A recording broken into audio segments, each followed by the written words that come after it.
بسم الله الرحمن الرحيم. هنتابع موضوعنا عن العلاقة التبادلية بين القيم المادية والمعنوية وأثرها على سلوك العنصر البشري. النهاردة بنتناول الموضوع بتاعنا من منظور الصحة النفسية والبدنية، وسلسلة هذه العلاقة واتجاهاتها. اتجاه تصاعدي وهو إيجابي في اتجاه صحة الفرد النفسية والجسمانية، واتجاه تنازلي وهو سلبي اتجاه صحة الفرد النفسية والجسمانية. من كتاب طريقة الكايزن للدكتور روبرت موريير. الكتاب خلاصة الطريقة ان هي خطوة واحدة صغيرة قد تغير مجرى حياتك. بيتناول التغيير في حياة الفرد من خلال اتباع خطوات بسيطة جدا، وبعد كده يبدأ في التصاعد في هذه الخطوات، وبالتالي بيحدث التغيير برضا نفسي ومعنوي وقبول جسماني من الناحية الأخرى. الصفحة 16 بيقول فيها: وجدت في جولي مرشحا مثاليا من أجل التغيير من خلال أصغر أشكاله وأقلها تهديدا. كنت أرقبها بينما هي تنتظر ما ستقوله الطبيبة، وكما توقعت تحدثت إليها الطبيبة بشأن أهمية تخصيص وقت لنفسها لتمارس فيه بعض التمارين، وكانت على وشك أن تخبرها بقضاء 30 دقيقة على الأقل معظم أيام الأسبوع في ممارسة تمارين أيروبكس قوية. تلك النصيحة التي غالبا ما تقابل بعدم الاقتناع والغضب. يبقى الأول هو تدخل قبل ما الطبيبة تخبر المريضة وهي جولي، وقال لها لحقها قبل ما تقول لها ان هي تمارس 30 دقيقة على الأقل رياضة بدنية، لأنه من خلال خبراته يعلم ان هذا العرض يقابل بعدم الاقتناع وبالغضب. زي ما هو واضح في الرسم البياني التقريبي اللي احنا عاملينه، لو بالفرض ان الجهد المفروض بذله 30 دقيقة وكقيمة معنوية ممثلة باللون الأحمر العمود في الخيار الأول، بيقابلها عدم اقتناع وغضب وما يمثله في العمود الرماد الغامق اللي عند الدرجة 30 في الخيار الأول، ودي قيمة مادية بيقابلها رفض في صورة عدم اقتناع وغضب كقيمة معنوية بالنسبة للخيار الأول. بالنسبة للخيار الثاني لما تدخل: ما رأيك في الاكتفاء بالسير في المكان أمام جهاز التلفاز يوميا لمدة دقيقة واحدة؟ يبقى علشان هو عارف انها يقابل العرض الأول وهو 30 دقيقة بالرفض والغضب، بادر وعرض عليها ان يكون ممارسة الرياضة عبارة عن السير أمام التلفزيون أو التلفاز لمدة دقيقة واحدة يوميا. يبقى هو قلل الجهد المطلوب من 30 دقيقة إلى دقيقة واحدة كقيمة مادية، تمثيل تقريبي للوضع بتاعنا في الخيار الثاني. وكان في المقابل إن القيمة المعنوية اختلفت وبقى في إشراق في وجه جولي، لكن وجه جولي أشرق قليلا ثم قالت: نعم أستطيع أن أحاول ذلك. يبقى بتقليل القيمة أو المادية ممثلة في الجهد المراد بذله كدقيقة من التمارين الرياضية البدنية، قابلها اختلاف في رد الفعل المعنوي والنفسي، بدل ما كان عدم اقتناع وغضب تحول إلى إشراق في وجه جولي. وده في صفحة 16 والمثال الأول للعلاقة التبادلية بين القيمة المادية والقيمة المعنوية، وإن كل منهما بيؤثر على الآخر إيجابا وسلبا. صفحة 17 من كتاب طريقة الكايزن للدكتور روبرت موريير بيقول: وعندما عادت جولي من أجل زيارة المتابعة قالت إنها قامت حقا بالسير في المكان أمام جهاز التلفاز لمدة دقيقة كل ليلة، وبالطبع لم تتحسن صحتها كثيرا لمجرد أداء تمرين هين ل60 ثانية يوميا. لكن خلال هذه الزيارة الثانية إيه اللي حصل؟ لاحظت أن اتجاه جولي النفسي قد تبدل، فبدلا من التقهقر في تخاذل كما يفعل كثيرون جدا من ممارسي التمارين الفاشلين، تحلت جولي بقدر أعلى من الحيوية وبقدر أقل من المقاومة البادية في حديثها ومسلكها. وأرادت أن تعرف أي شيء آخر يمكنها القيام به في دقيقة واحدة كل يوم. في الرسم البياني التمثيلي بتاعنا التقريبي، الخط س ص بيتقاطع في النقطة ع مع منحنى اللي بيمثل سلسلة العلاقة التبادلية بين القيم المعنوية والقيم المادية. وفي النقطة ع بيبدأ تغيير مسار المنحنى، بدل ما كان تنازلي من النقطة د إلى النقطة ع، بيجي عند النقطة ع وهي قيمة معنوية في التغيير الاتجاه، وبيتحول إلى اتجاه تصاعدي. وبدأ هذا الاتجاه التصاعدي بعد ما تغير وجه جولي بالإشراق، وخدت القرار النفسي إن هي تبدأ بممارسة التمارين الرياضية بأقل وقت ممكن حدده لها الطبيب، وهو دقيقة واحدة. وبالتالي بتبدأ السلسلة التصاعدية الإيجابية في صالح القيم المعنوية والقيم المادية. فبعد ممارسة التمرينات بتبدأ بتزود الدقيقة دقيقتين إلى 3 إلى أن تصل إلى 30 دقيقة المطلوبة منها. ده تمثيل تقريبي للعلاقة التبادلية بين القيم والسلسلة اللي بتنشأ باتجاهاتها إذا كانت تنازلية أو تصاعدية، وكيفية التحكم في تغيير اتجاه السلسلة من نقطة معينة، سواء كانت هذه النقطة قيمة معنوية أو قيمة مادية.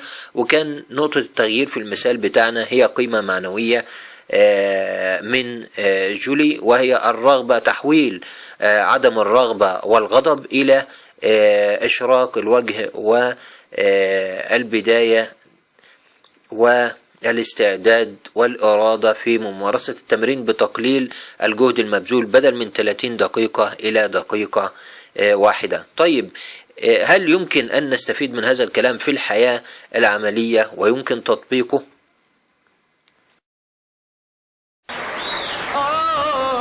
رأيت خياله في المنام محلاه يا وادي.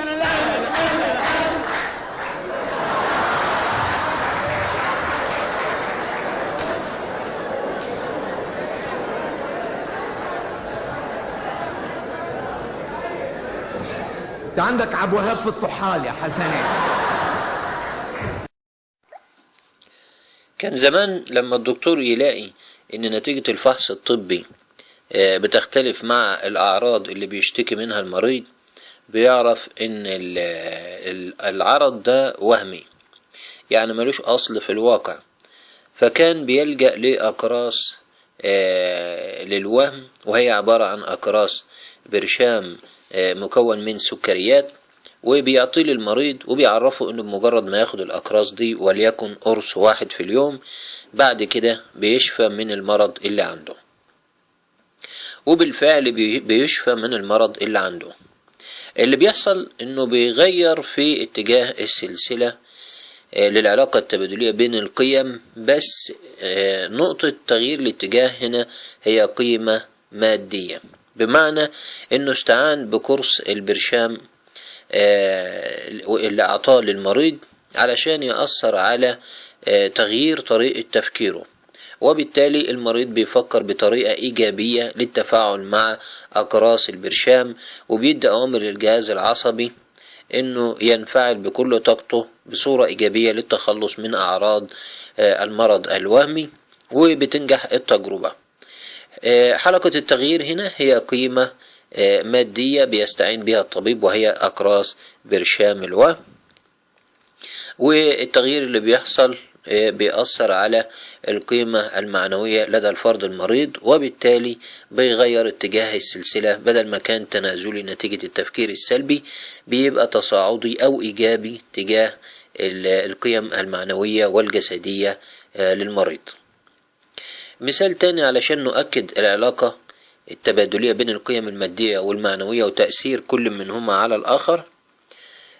في ماتش كرة القدم اللاعب بيقطع مشوار طويل لغاية ما يوصل لحارس المرمى للخصم، ولو شاط الكرة وطلعت اوت بتلاحظ انه بيحاول يستجمع قواه علشان يرجع ويعود لمركزه في الفريق.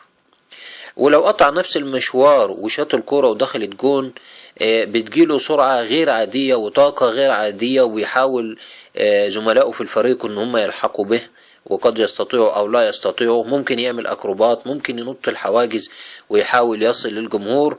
بيتصلوا طاقة غير عادية، مع العلم انه قطع مشوار طويل للوصول لحارس المرمى او للشبكة، بس القيم المعنوية بيبقى أثرها ظاهر على الجسد إيجابا وسلبا. في الحالة الأولى لما فشل في إحراز الهدف كان الجسد بيتفاعل معاه ويكاد يكون لا يستطيع أن يرفع ذراعه من إنهاك القوة.